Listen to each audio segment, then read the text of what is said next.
A hearty good evening and welcome to the session on azoospermia. We are glad to have Dr. Karthikeyan among us today to help us understand the topic.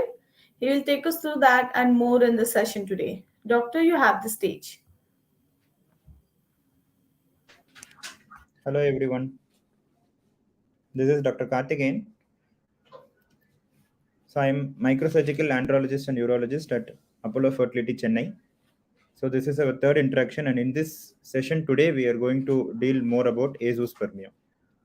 So as we all know, infertility is on the rise, and male infertility, as we know, contributes to at least 40% of all infertilities, and in 20% of the couples, male plus female, both the things can exist. And when it comes to azoospermia, it's a very special and specific thing. So this is a condition where there is no sperm in the semen. So as we all know, inability to conceive despite trying adequately for 1 year is called infertility. And whenever it is a male factor, it is more often called as male infertility. So as we all know, male infertility can be because of low sperm count, azoospermia, varicocele. We have dealt with about varicocele and low sperm count in the previous videos. Today we are going to concentrate on azoospermia. Before going to what is azoospermia, we should know what is the normal sperm count. So in 1 ml of semen, 16 million sperms should be there. And in one ejaculate, 40 million sperm. So this is the number which we are expecting in the semen sample. However, in azoospermia, there is no sperm. And whenever it is less than the reference range, so the reference range is 16 million per ml. If it is less than that, that is called low sperm count or oligospermia. And no sperm in the semen, this is called azoospermia.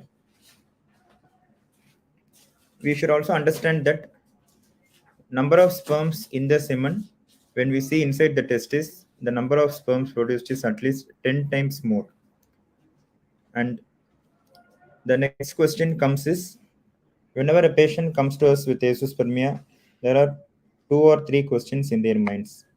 The first question is there no sperm production at all, or I do have any sperms? That is number one. Number two, is there any treatment which can improve their counts? And number three is, by any method can I conceive naturally? So these are the main questions which come to the patient's mind, and we will try to answer these questions in today's session. So the basic understanding of azoospermia is there are no sperms in the semen. So it can be a non-obstructive type or an obstructive type. If we carefully see this image, this is the testis and this is the sperm passage. This is very schematic to make understanding easy. These into marks represent area of sperm production. So this is a normal sperm production in a normal testis, while this is a reduced sperm production in a patient with non-obstructive type. So what is obstructive and what is non-obstructive? Okay. So in non-obstructive, the passage of the testis is normal, while in obstructive, the passage is either blocked or is it absent. So when the passage is normal, it means that inside the testis the sperm production is less. If the passage is blocked, it means that probably the sperm production inside the testis is normal. This is almost like a normal testis, but since the way is not there for the sperm to come out into the semen, this patient has azoospermia. So we can note that in this type, the yield of the sperm is better and the quality of the sperm is also better. Because in this type, there is a reduced sperm production because of any problem, the sperm quality is obviously going to be less when compared to the obstructive type where the sperm production is otherwise normal, the passage is not good. So this is a very, very important thing to be understood when we go for treatment of azoospermia. What we are dealing is a non-obstructive type or an obstructive type. Why do we have to know this difference? Is because the entire treatment is different and the entire workup, everything is different.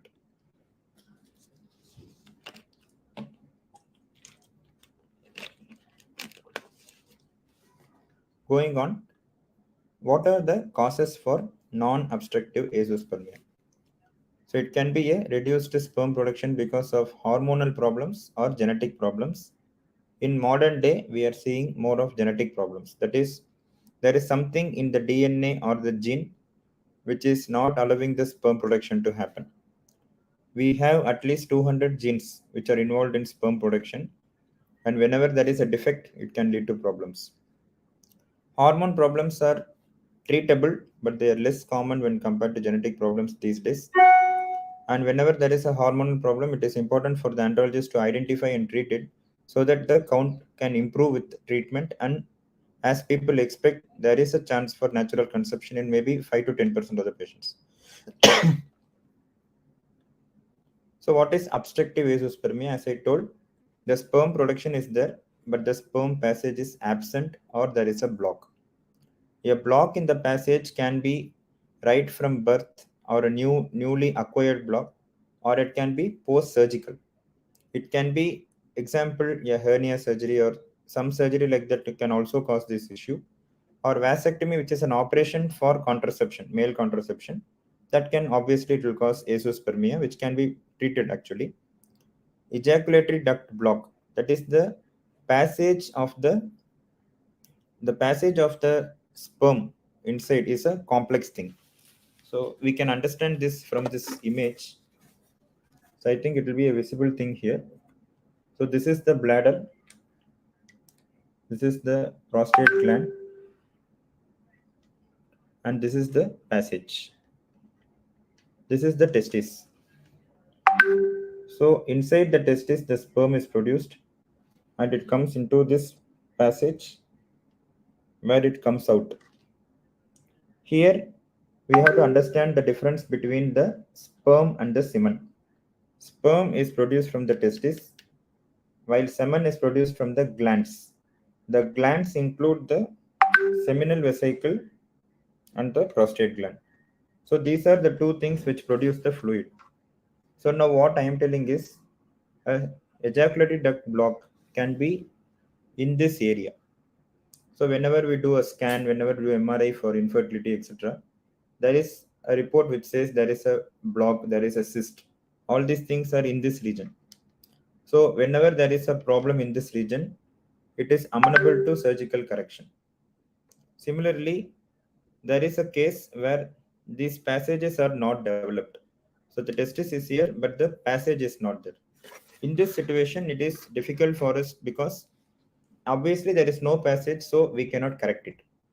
So this is the major difference between a blocked sperm passage and an absent sperm passage. So the absent sperm passage is a specific condition called CBAVD, that is congenital bilateral absent vas deferens, where the vas tube, that is the tube which carries the sperm from the testis to the urethra, that is not present. So whenever this condition exists, this is an entirely different genetic condition when compared to the whatever block in sperm passage and all those things. If there is a block, as we know, there is a block in the tube, there is an ejected duct block post vasectomy, there is no need to do a genetic test. So the main genetic test comes when the sperm passage is not formed right from birth. So that is obstructive azoospermia. And in non-obstructive azoospermia, the genetic problems are totally different. So the problem causing obstruction and the problem causing reduced production are totally different. And this distinction is very important when we do the genetic test.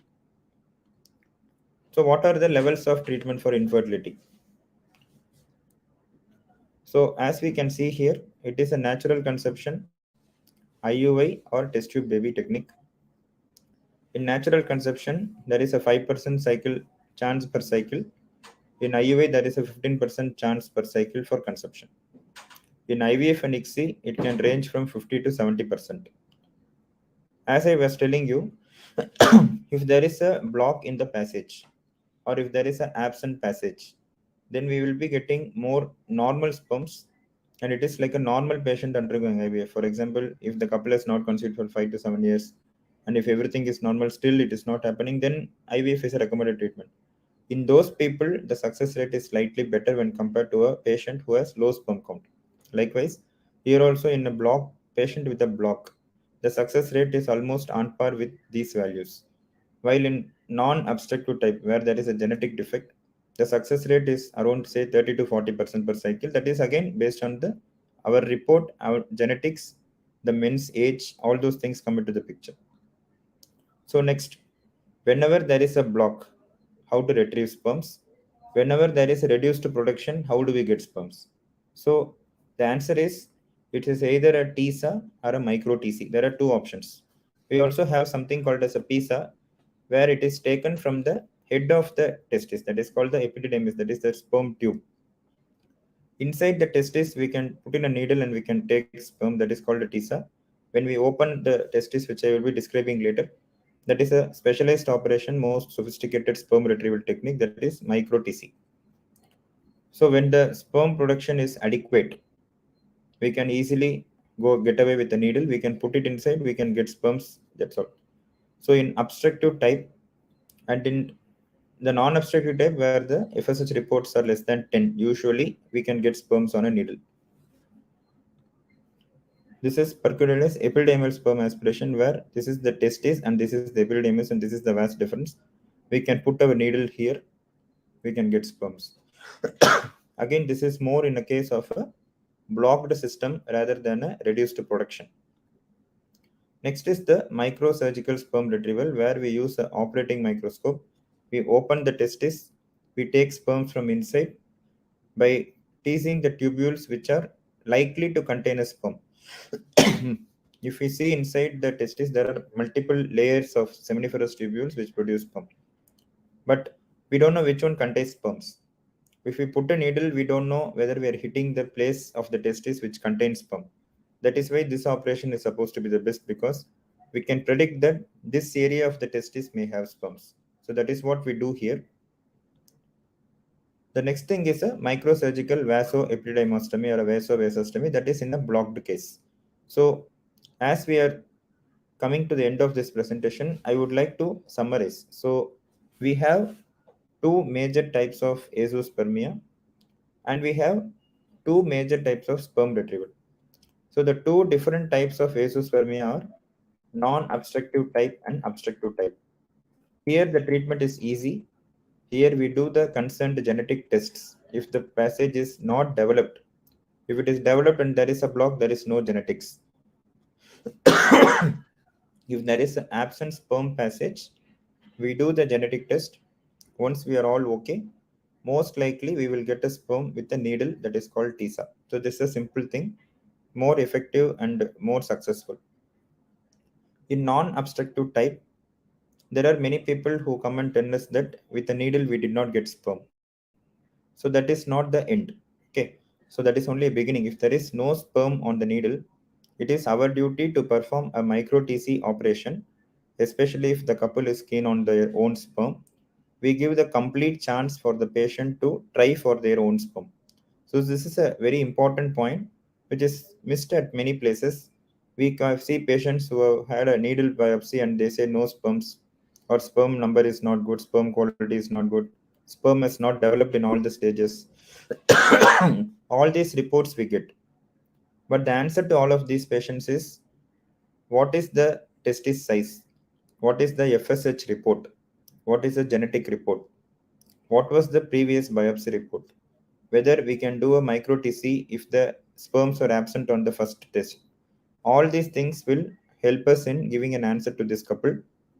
And we have got many patients in whom micro TC has helped these patients to get sperms. So this is a very important distinction. The genetic test for this condition and this condition are different. The success rate is different between these two conditions. And also we have couples who ask us whether this condition is genetically transmissible. So there comes the role of genetics and genetic counseling. So we do appropriate genetic test. The report itself says whether this disease is transmissible, whether this problem will cause a reduced result, that is the result of the procedure will not be successful, and whether it is worthwhile to go ahead with the procedure or not. So earlier we were doing only one or two basic genetic tests. Nowadays we do a panel. We also do an advanced genetic counseling so that before going to the table, we predict whether sperm production is there or not, and if we get a sperm, whether we can use it or not. All these decisions are taken before going to the table. There are some men in whom, despite all these, sperms may be absent. So in them, what to do? So there is a role for injections. There is upcoming role for trial therapies like PRP and stem cell, for which the evidence is not good. So at present, we are doing the genetic tests and we are doing the trial hormones, that is the HCG and HMG injections or the recombinant FSH injections, in very, very, very select cases. We don't go for injections in all the patients, and we don't do TISA only and come out in a case of non-obstructive azoospermia. So we keep our patients always ready for micro TC. If we got sperms on the needle, well and good. If it is not, then we always proceed to micro TC in the same sitting. We freeze the sperms and then we stimulate the wife, or simultaneous stimulation is done. So the next thing is, when is this PISA done? It is done only in a patient where there is a block at this level and there are good sperms here. If there are no good sperms here, we can automatically go here and get the sperms. Microsurgical sperm retrieval is the most sophisticated operation which can help us in getting sperm even when the needle test failed. These two are little special operations. When the vasectomy was done, we can go microsurgically, we can do a reversal, so that there is again chance that the sperms will appear in the ejaculate. While microsurgical vasoepidermostomy is an operation where there is a suspected block in the junction of the vas and epidermis. So as we can see here, this is the epidermis and this is the vas. If we feel that there is a block here because of which the sperm is not coming out, we can cut this and we can join it to this, so that we expect sperms to come out into this if there is a block. Here the blood reports, the testis size, all should be normal, and the biopsy will demonstrate a normal sperm production. In that case, we will empirically do this operation and see if there is an improvement, in which case there is no need of IVF if there is an improvement. So thank you for a patient listening. So whenever you have azoospermia, don't get worried, don't get tensed. Okay. So it's most important to visit the right place and do the right tests in the right time. So that's the most important thing. All these reports, all these decisions also depend upon the wife's reports as well. If the wife's report says that the number of eggs available are very less, or the chances of conception are very less, then at times we also tell against that. We tell them that, see, this sperm may not be a very good quality and we may not want to waste our sperm, so that even if the eggs were, the one or two eggs were present, they could have been fertilized with a better quality sperm so that the result is better. So all these points are discussed with the patients in detail when we manage a patient of azoospermia, and it is by itself a specific condition and which requires special evaluation and treatment in the form of detailed history, examination, FSH reports and other allied blood reports, special genetic tests when required, a detailed genetic counseling regarding the success rate of the procedure. All these things are important before we go on for treatment. Thank you for a patient listening. Please visit us whenever you have doubts. Thank you.